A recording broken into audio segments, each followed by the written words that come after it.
It is a beautiful day to rest in the sun, but we've got work to do. Spring has sprung in my Zone 5B garden. I have some plants to get in the ground, so I have my hat, my gloves, my hori-kori, and my garden staff will remain on standby. Let's get started. Here are some of the plants that I received from White Flower Farms. I've got 6 of these Blue Ridge phlox. So what I pictured, I would put those up by the fairy garden at the top of the hill, and they do smell nice. I've also got 6 Queen Victoria lobelia cardinalis. So I have in mind where I want to put these. And again, these need some sun. They're still in pretty good shape though. I have an Agastaki Morello, which is something a little bit different. I can show you what they look like in bloom. I also have, so I bought this a little bit earlier, some Trillium. Now I know I want to put those in the, excuse me, in the fairy garden. They like mostly shade, moist, and that's definitely by the stream here would be a good place for them. And then I have 2 bigger plants in the background. One is a yellow honeysuckle, and another one is a new to me plant anyway that I pictured putting, because it can actually tolerate a lot of shade. So I pictured putting that, a mountain laurel, on the north side of my house in front of this corner window. It's a tough spot, but I'm hoping this will work. I'll show you what areas I'm talking about here, and let's go along and do some planting. So this is where I put the Trillium grandiflorum flore pleno. That is the type that I chose. And for some reason, I swore I ordered more than just one. But anyway, I got one. And so this is where I'm putting it. It was just a collection of roots, like a rhizome type of a thing to put in there. So they don't like to be planted very deep. And so I'll just put it in the fairy garden. I know it likes moisture, well drained, of course, so not constantly wet, but in a woodland area, it grows in dappled shade and can multiply. So I'm hoping it won't be a very big plant, but a nice little white flowered plant. So that's what I've got in here. Let's hope that that works. And there's an awful lot of pine needles here. And this also gets some good moisture, not just from the location, but birds like to splash here when they bathe. And it's kind of the same thing here, although they don't splash quite this far back. I decided to put the phlox that I've ordered, the Blue Ridge. Now I ordered 6 of them. It's about 4 to 6 inches tall at most. Blue flowers. Hummingbirds and bees love it. It's some of the first things to flower in the garden. Now that said, it's a little early for flowering in my Zone 5B garden, so I feel like I'm cheating it a bit here. But so I put 3 in, and this has to all be hand dug here. No augers in this girl's garden because there's too many landscape lighting wires and wires from utility boxes and electric boxes. So things have to have shallow root systems, and I'm looking for planting pockets. And these were surprisingly root bound, so it was hard to get them out of those little plastic containers. Putting the tags up. Remind me to put permanent tags here. Oh my gosh. So again, scraping away the pine needles, and it's kind of the same thing here, not just pine needles, but dying foliage from daylilies. I have a couple here, not a bunch. There used to be a lot more, but I got tired of always looking at this dying grass foliage. It's pretty when it's flowering, but then you spend much of the summer looking at dying grass. So yeah, I've relocated those. There's still a couple, as you can see from that foliage. So I put the other 3 phlox here, the other Blue Ridge here, and again, a lot of pine needles here. So this is below my white pine, and neighbors on the other side of the fence have significant white pine trees. So this area gets a lot of pine needles. So, just putting that in there, I think that'll be a nice pretty blue right up front, and it is fragrant, so I love that. And the bearded iris you see behind that also has some blue and some pinkish colored blooms. And, note to self, when the garden helper shows up, be sure to take time to slow down and appreciate them. But he does have a way of making himself heard. He's only 5 pounds, but I tell you, when he wants something, he comes up and gives you a pat, gives you affection. He's like, isn't it time for breakfast? I've been waiting patiently. Come inside and do breakfast quickly, and you can come back out and plant. So that's what we do. We always take time to appreciate our garden friends and our garden helpers when they're there. He is a cutie. All right, so after I fed the dog, and I came back out and had more to plant, of course. So I had to finish up here. I have some Lobelia Queen Victoria. I like the red foliage, and this is mostly hosta here. So I like adding the red foliage.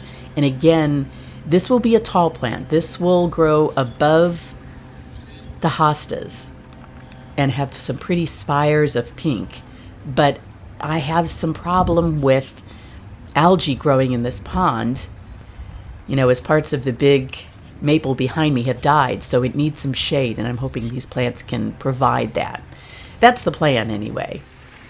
And then moving on, the same thing here, adding some tall foliage to add a little bit of shade to the waterfall garden, because the rocks here, you can't tell it from this, but we have to power wash them a couple times a year because they just get overgrown with some string moss, some algae. And it's because there used to be a white pine behind me, but it just died, and that just happens sometimes. I don't know why. But yeah, when we lost that tree, then it threw a bunch of sun in this garden. These used to be only hostas, but now I've got bright pockets of sun, so I'm amending the plants, and that's what we do as gardeners, we adjust. So again, these will be 3 to 4 feet tall with some pink spires. So I think that will be kind of nice here. We'll see how it goes. This remains pretty moist here because it's in a splash zone. So I have to be selective. Not a lot of plants will take off here. I've tried other things. And again, looking for pockets here because of roots and wires. It has to be carefully hand dug. And yes, we had the wires marked a couple of times over the years, so I know where they are. And they're not this close to the waterfall. But I also don't want to hit the lining, so have to gingerly plant and gingerly get in and out of there to not step on the plants. Here, this is one of my newer garden beds on the north side of the house. This is a slope. It might be a little bit harder to tell that. Now, the neighbor's sprinkler does hit this area, I've noticed. So up where the rose is, in the arbor there, in the trellis, in the obelisk, gets some splash. This other area, though, it's pretty well draining by the bottom. So, I put some allium here. I've put some daffodils, mostly just daffodils here because rabbits will go after this area. So this is where I put the 3 amazing gray poppies. Now, I've always heard that poppies don't transplant well, that they prefer to be grown by seed, and I've never tried this before, planting poppies that have taken off. So I don't know. We'll see if that works. And again, looking for little pockets here. So I put 1 up there, and I put the other 2 next to the rose, and we'll see if they take off. And of course, the last step in all of this planting is to make sure that everything is watered in well. So at this point, since the sprinkler isn't on, I just have to hand water everything. But of course, 2 days later, we get torrential downpour. Now, this is where I decided to put the John Clayton Lonicera semivirens. The honeysuckle, the yellow honeysuckle. Remember when I had the Tangutica here, which just unexpectedly died. Don't know why, but I see no sign of it. So when I saw this honeysuckle come in, I'm like, ooh, I know where I need some yellow. Let's put that in here. Now, I'm cleaning up. This is which gets blown off from our patio. There was like a foot deep of garden debris, dead leaves, all kinds of things. And maybe that's part of why the clematis died. I don't know. But they're alive on the other end of this arbor. But Tangutica just died. But this soil is so fertile and loamy and moist. And the good news is this time I didn't find any walnuts here. I didn't find a hidden cache of black walnuts from either the eastern chipmunks or the squirrels. Now, the previous years I have, and it's killed other plants. So, yeah, hopefully things are improving. Now, this was horribly root bound as well, so I had to loosen up the roots on the bottom. Just use my hori-kori to do that. And I think this will also help stimulate more root growth as it repairs itself and settles into this spot.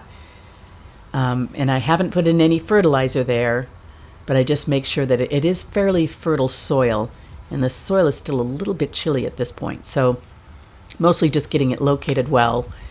That stem you're seeing here is is just an old plant. I think that was actually from a morning glory plant, so I got that out of there. So just replace the soil, and I did put some foliage, some debris back on there to help cushion it. And the last spot is this morello, putting the agastaki here. It gets super dry and hot here, so that's where I like to get stuff that can tolerate those conditions.